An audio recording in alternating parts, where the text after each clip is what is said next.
रामू एक छोटे से गांव का रहने वाला था जो अपनी गायों और भैंसों के दूध को बेचकर अपना गुजारा करता था। उसका गांव सुंदर, शांत और हरियाली से भरा हुआ था। चारों तरफ पहाड़ियाँ, खेत और नदियाँ थी जिससे गांव की प्राकृतिक सुंदरता मन को मोह लेती थी। गांव के लोग सीधे साधे और मेहनती थे। सभी मिलकर काम करते थे और एक दूसरे की मदद करने में विश्वास रखते थे। रामू का परिवार पहले से ही दूध बेचने का काम करता आ रहा था। उसके पिता भी एक दूध वाले थे जिन्होंने रामू को गाय भैंसों की देखभाल और दूध बेचने का हुनर सिखाया था।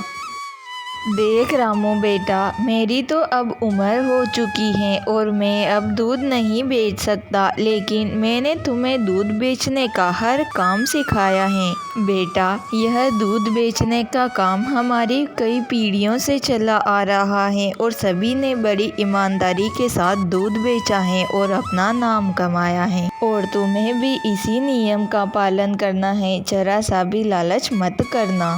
पिताजी, आप बिल्कुल निश्चिंत रहिए। मैं इस काम को पूरी ईमानदारी के साथ करूंगा और जो नाम हमारे पूर्वजों ने कमाया है उस पर कभी कोई आंच नहीं आने दूंगा। मैं कभी भी दूध के दाम नहीं बढ़ाऊंगा और दूध में मिलावट भी नहीं करूंगा। साथ ही बच्चों और बूढ़ों की मदद भी करूंगा। हाँ बेटा, मुझे तुम्हारे इसी तरीके के काम से उम्मीद है। रामू बहुत मेहनती था और अपने काम को पूरे मन से करता था। उसका दूध शुद्ध होता था और गांव के सभी लोग उसे पसंद करते थे। रामू का गांव काफी छोटा था। उस गांव के सभी लोग मिलजुल कर काम करते थे। गांव के लगभग हर घर में गाय या भैंस थी, लेकिन रामू के पास कुछ खास गायें थी जिनका दूध औरों के मुकाबले बेहतर माना जाता था। रामू का सपना था कि वह एक दिन अपनी डेयरी खोले जिससे वह और अधिक दूध बेच सके और अपने गांव वालों की मदद कर सके। रामू का दिन बहुत व्यस्त होता था। वह सुबह जल्दी उठता, अपनी गायों और भैंसों को चारा खिलाता और फिर दूध निकालता था।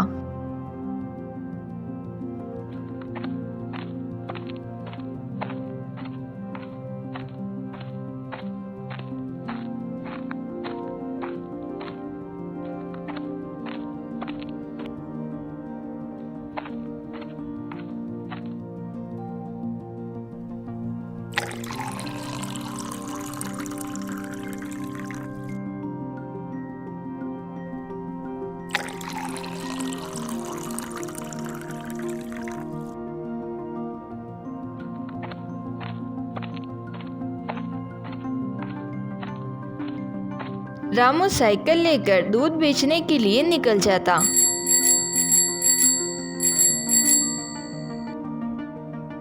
गांव के लोग रामू के दूध का इंतजार कर रहे होते थे क्योंकि उन्हें यकीन था कि रामू का दूध शुद्ध और मिलावट रहित होता था। बेटा, आज मुझे 2 लीटर दूध चाहिए। आज मेरा दूध पीने का बहुत मन कर रहा है।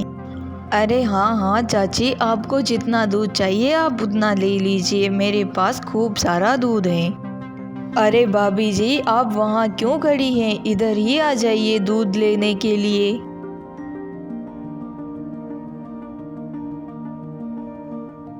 बताइए भाभी जी, आपको कितना दूध डालूं?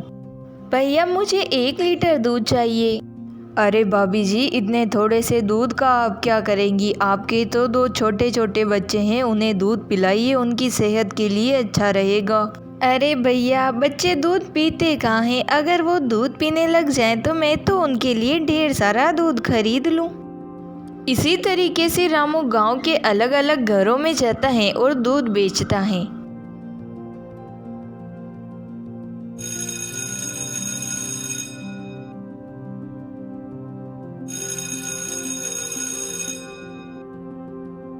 अरे आओ आओ रामू बेटा, और बताओ तुम्हारे दूध का कारोबार कैसा चल रहा है?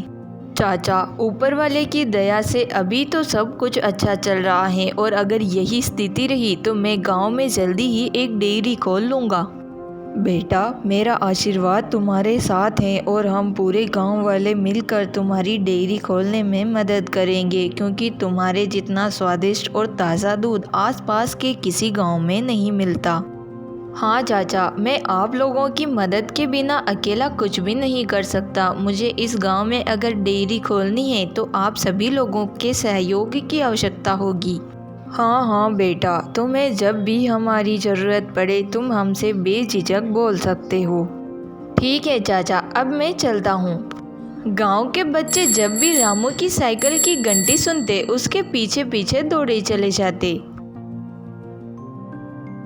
रामू हमेशा हंसते मुस्कुराते रहता था और कभी भी किसी से ऊंची आवाज़ में बात नहीं करता था। उसकी यही सादगी और ईमानदारी उसे सबका प्रिय बनाती थी। एक दिन रामू गांव के बुजुर्ग व्यक्ति चौधरी जी के घर दूध देने गया।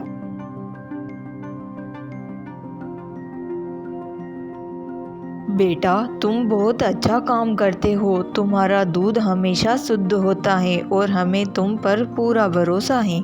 एक दिन तुम ज़रूर कुछ बड़ा करोगे। ये शब्द रामू के दिल को छू गए। उसने सोचा कि वह अपने छोटे से दूध के कारोबार को बड़ा बनाएगा। शुक्रिया चाचा, लेकिन मुझे आपके साथ की ज़रूरत पड़ेगी। अरे हाँ हाँ बेटा, अगर तुम्हें किसी भी चीज़ की ज़रूरत पड़े तो निश्चिंत होकर तुम मुझे बोल सकते हो। कुछ दिनों बाद गांव में एक बहुत बड़ा बदलाव आया। गांव में एक बड़ा व्यापारी जग्गा आया जो शहर से था। उसने गांव में एक बड़ी डेयरी खोलने की योजना बनाई। जग्गा एक शातिर व्यापारी था और उसने गांव के लोगों को सस्ता दूध देने का वादा किया। गांव वालों, आप लोगों को दूध की कीमत के बारे में तो पता ही होगा। भला एक गरीब किसान इतना महंगा दूध कैसे खरीद सकता है। मैं शहर छोड़कर ऐसे ही नहीं आया हूँ आप लोगों के पास। मैं आप सभी लोगों की मदद करना चाहता हूँ। मैं आप सभी लोगों को कम दामों पर दूध उपलब्ध करवाऊंगा और उससे जो भी नुकसान होगा वह सब मेरा है। धीरे धीरे गांव के कुछ लोग जग्गा के सस्ते दूध की तरफ आकर्षित होने लगे।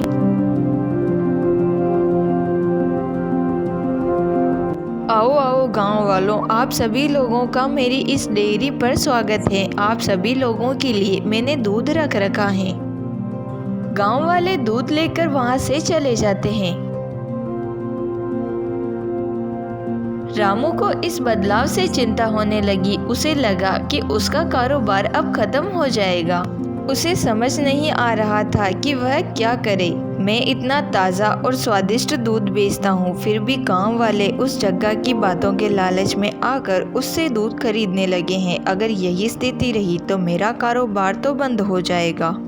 इतना सब कुछ होते हुए भी रामू ने हार नहीं मानी। वह अपनी गायों की देखभाल पूरी लगन के साथ कर रहा था और गांव में दूध बेच रहा था।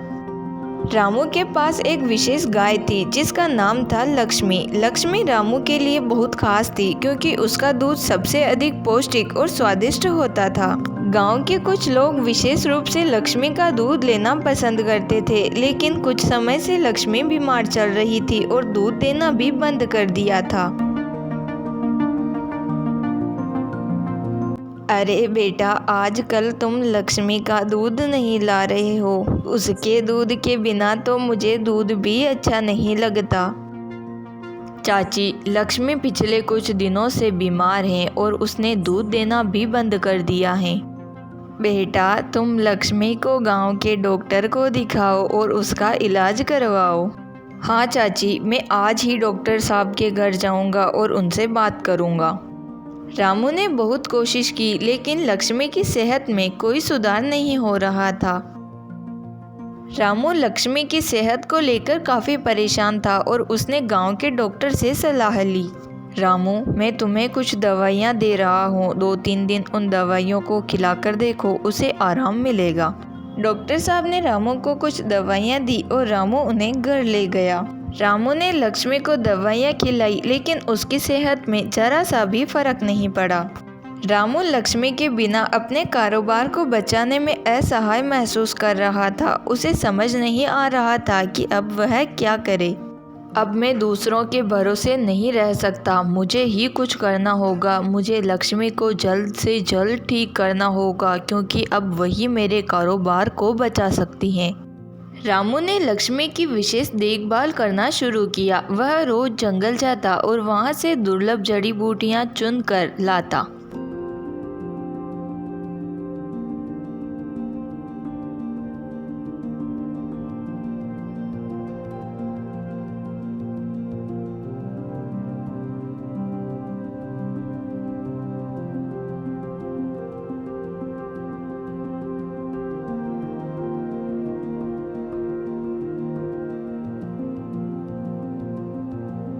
रामू रोज जंगल से जड़ी बूटियां लाता और लक्ष्मी को खिलाता।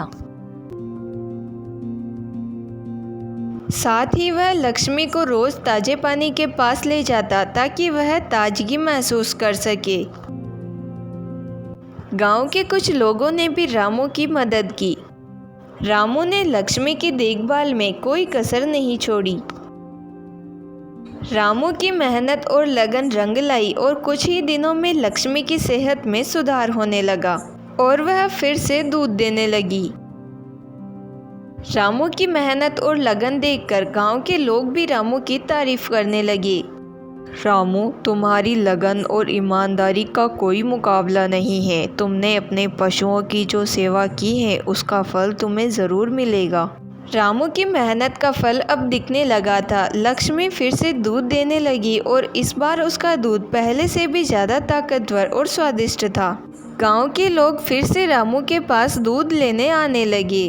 कुछ ही दिनों में रामू का कारोबार फिर से बढ़ने लगा। गांव के लोग जग्गा के सस्ते दूध को छोड़कर रामू का शुद्ध और पौष्टिक दूध खरीदने लगे। चाची, अब से आपके पास रोज लक्ष्मी का दूध ही आएगा क्योंकि अब लक्ष्मी पूरी तरीके से ठीक हो चुकी है। हाँ बेटा, आखिरकार ठीक तो होनी ही थी। तुमने इतनी मेहनत जो की है। गांव के लोग जानते थे कि रामू की मेहनत और उसकी सच्चाई ही उसकी सबसे बड़ी ताकत है। वे रामू की मदद के लिए तैयार हो गए थे। गांव वालों, हमें रामू की एक छोटी डेयरी खोलने में मदद करनी चाहिए ताकि वह और अधिक दूध बेच सके और गांव के लोगों को शुद्ध दूध मिल सके। यह तो बहुत अच्छा उपाय है। आसपास के इलाकों में रामू के दूध का कोई मुकाबला नहीं है। अगर रामू की डेयरी होगी तो गांव वालों को शुद्ध दूध तो मिलेगा ही, साथ ही रामू की आमदनी भी बढ़ेगी। जग्गा को जब ये पता चला कि गांव के लोग फिर से रामू के पास से दूध खरीदने लगे हैं तो उसने एक और चाल चली। ये गांव वाले भी कितने पागल हैं। मैंने दूध के दाम इतने कम कर रखे हैं फिर भी रामू के पास से दूध खरीदते हैं। अब मैं दूध के दाम और भी कम कर दूंगा और गांव में यह अफवाह फैला दूंगा कि रामू का दूध पहले जैसा शुद्ध नहीं रहा। फिर देखता हूँ कि गांव के लोग कैसे मेरा दूध नहीं खरीदते हैं। जग्गा ने गांव के कुछ लोगों को भी रिश्वत देकर रामू के खिलाफ अफवाहें फैलाने की कोशिश की, लेकिन गांव के लोग अब जग्गा की चालों को समझने लगे थे। गांव वाले जानते थे कि रामू का दूध शुद्ध है और उसमें कोई मिलावट नहीं होती। गांव वालों ने जग्गा की बातों पर ध्यान नहीं दिया और उसे गांव से बाहर निकालने की ठानी। गांव के लोग इकट्ठे हुए और पंचायत बुलाकर जग्गा से सवाल किए। जब जग्गा की सच्चाई सामने आई तो उसे गांव छोड़कर जाना पड़ा। जग्गा के जाने के बाद रामू का कारोबार और भी बढ़ गया। गांव के लोग रामू की डेयरी खोलने में मदद करने लगे। कुछ ही दिनों में रामू की एक छोटी सी डेयरी बनकर तैयार हो गई, जहां से वह अपने और आसपास के इलाकों में शुद्ध दूध बेचने लगा। उसकी डेयरी में कुछ गांव वालों को भी काम मिला, जिससे गांव की आर्थिक स्थिति में सुधार हुआ। रामू ने अपने कारोबार से जो भी कमाई की उसका एक हिस्सा गांव के बच्चों की शिक्षा और स्वास्थ्य पर खर्च किया। रामू की सफलता से पूरा गांव खुश था। रामू अब सिर्फ एक दूध वाला नहीं बल्कि गांव का आदर्श बन चुका था। गांव वाले उसकी ईमानदारी, मेहनत और सच्चाई की तारीफ करते नहीं थकते थे। रामू ने साबित कर दिया था कि मेहनत और सच्चाई से किसी भी मुश्किल का सामना किया जा सकता है। रामू की कहानी एक ऐसी कहानी है जो हमें सिखाती है कि किसी भी काम को अगर दिल से किया जाए और उसमें ईमानदारी और सच्चाई हो तो सफलता अवश्य मिलती है।